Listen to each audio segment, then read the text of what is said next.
America has long been known as the land of opportunity, a place where hard work and determination can lift anyone to prosperity. But today, that promise feels increasingly out of reach for millions of Americans. Today, we're going to explore one of the most significant economic trends of our time, the growing concentration of wealth in the hands of a few, while many Americans struggle to get by. The numbers are striking. By the end of 2024, the wealthiest 1% of Americans controlled nearly 31% of the nation's total wealth. That means a tiny fraction of our population, just over 3 million people, own nearly 1/3 of everything. This isn't just about abstract numbers or economic theory. It's about real people facing very different realities in the same country. Today, we'll explore how we got here, what this growing divide means for our society, and why this trend matters to all of us, regardless of where we fall on the economic spectrum. Let's start by understanding just how concentrated wealth has become in America. According to the most recent Federal Reserve data, the wealthiest half of American families hold approximately 97.5% of the nation's wealth. That leaves just 2.5% for the entire bottom half, 165 million people. But even within that upper half, wealth is heavily concentrated at the very top. The richest 10% of households own 67% of all wealth, with an average of $6.9 million per household. By contrast, the bottom 50% of households have an average of just $51,000. This concentration is getting more extreme over time.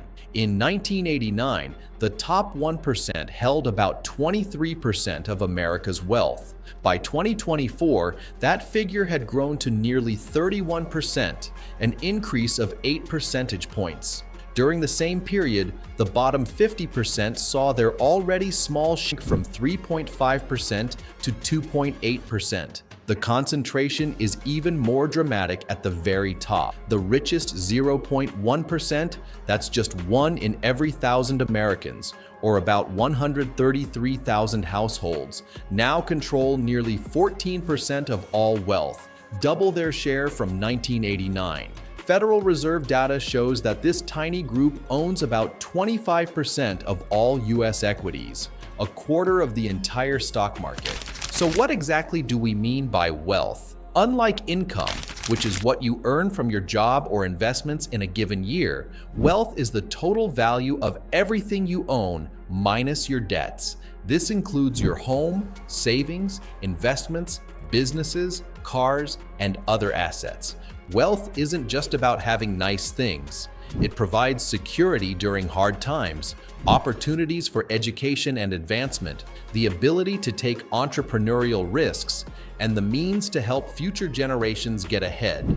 When wealth becomes highly concentrated, so does access to these advantages.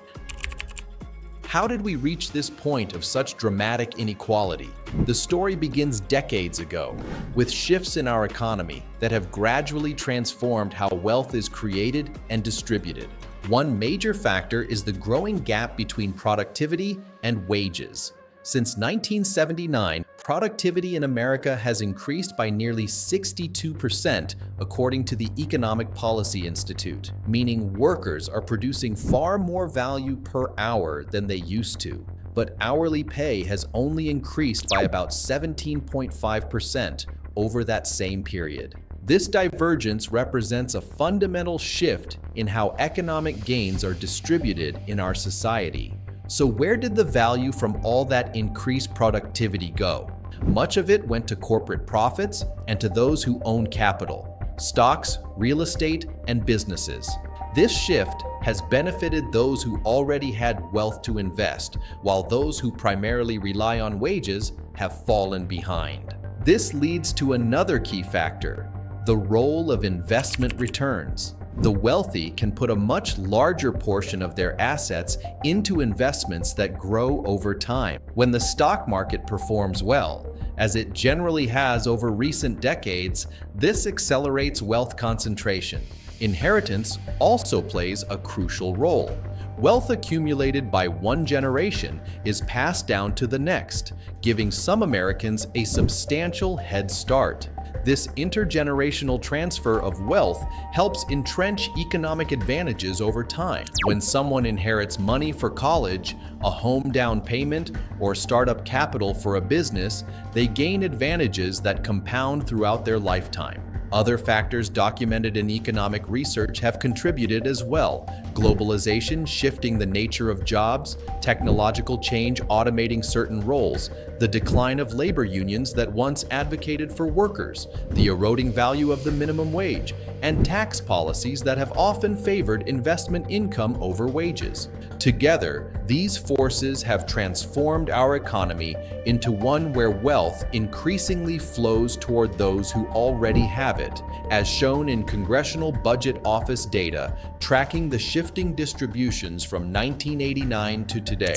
Education plays a significant role in wealth disparities. Families headed by someone with a 4-year college degree typically hold substantially more wealth than those with less formal education. By 2024, families headed by someone with some college education had only 30 cents for every dollar of wealth held by families with a 4-year college graduate. This drops to 22 cents for families with just a high school diploma and 9 cents for those with less than high school education.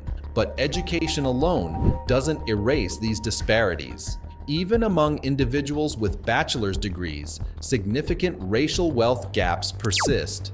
This suggests that while education is important, other structural factors, like the color of your skin, continue to shape wealth accumulation. These disparities don't just affect individuals, they shape entire communities. Areas with concentrated poverty often have fewer resources for schools, less access to healthcare, fewer job opportunities, and limited access to financial services. This creates cycles of disadvantage that can persist across generations. Why should we care about the concentration of wealth in fewer hands? Beyond basic questions of fairness, growing inequality affects our society in profound ways. One major impact is on social mobility, the ability to improve your economic position relative to where you started. Research has established what economists call the Great Gatsby curve. Countries with higher inequality tend to have lower social mobility. In societies with extreme wealth concentration, children from disadvantaged backgrounds face much steeper odds of advancing economically. This undermines the core American promise that hard work and talent should determine success, not the circumstances of your birth. Wealth inequality also affects health outcomes. Studies consistently show that more unequal societies experience higher rates of health problems, including lower life expectancy, increased mental illness, and higher obesity rates. The stress and anxiety that come from financial insecurity take a physical toll. When people are forced to choose between paying rent and seeing a doctor, or working multiple jobs without adequate rest, their health inevitably suffers.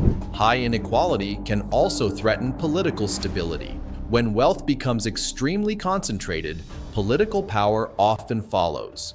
This can create a system where the concerns of the wealthy receive disproportionate attention, while the needs of ordinary citizens go unaddressed. The resulting sense that the system is rigged can fuel polarization, erode trust in institutions, and undermine the functioning of democracy itself. Perhaps surprisingly, excessive inequality may even harm economic growth. When wealth is heavily concentrated at the top, overall consumer spending can be depressed, as the wealthy tend to save a higher percentage of their income compared to middle and working class households. Additionally, when opportunities are limited for large segments of the population, we lose the potential contributions of countless talented individuals who never get the chance to develop their skills or pursue their ideas. This represents an enormous waste of human potential and a drag on our economic performance as a nation. These statistics and trends aren't just abstract concepts. They translate into real challenges for millions of Americans across different generations and walks of life. It means young adults delaying home ownership, marriage, and having children because they can't afford the financial foundation their parents once had. The median home price has far outpaced wage growth in most American cities, putting this traditional pathway to wealth building out of reach for many. According to recent housing data, a typical home now costs several times the average annual income in most metro areas, making the 20% down payment alone a nearly insurmountable obstacle for those without family assistance. It means middle-aged Americans working longer hours with less security, wondering if retirement will ever be possible. Nearly half of American families have no retirement account savings at all.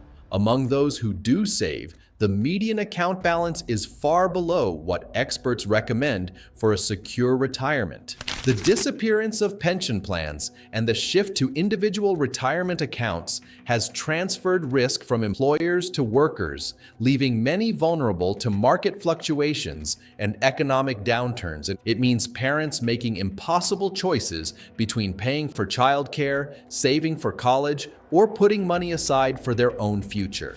In many states, childcare costs more than college tuition, forcing families into difficult trade-offs that can have long-term consequences. The average cost of childcare has risen substantially faster than median income, with families in many states spending over 20% of their income just to have someone watch their children while they work. And it means older Americans stretching fixed incomes to cover rising costs, sometimes rationing medicine or skipping meals to make ends meet. Medical expenses remain a leading cause of bankruptcy in America, often wiping out a lifetime of savings. A single health crisis can erase decades of careful financial planning, especially for those who fall into the gap between qualifying for government assistance and having sufficient resources to comfortably afford quality care. These challenges are particularly concentrated in communities with fewer resources, where limited access to quality education, healthcare, and financial services creates barriers to economic mobility. The economic divide is increasingly becoming a geographic one as well, with opportunity clustering in certain areas while other communities struggle with disinvestment and declining prospects. The path forward. The growing concentration of wealth presents serious challenges, but it's important to remember that economic inequality isn't a force of nature.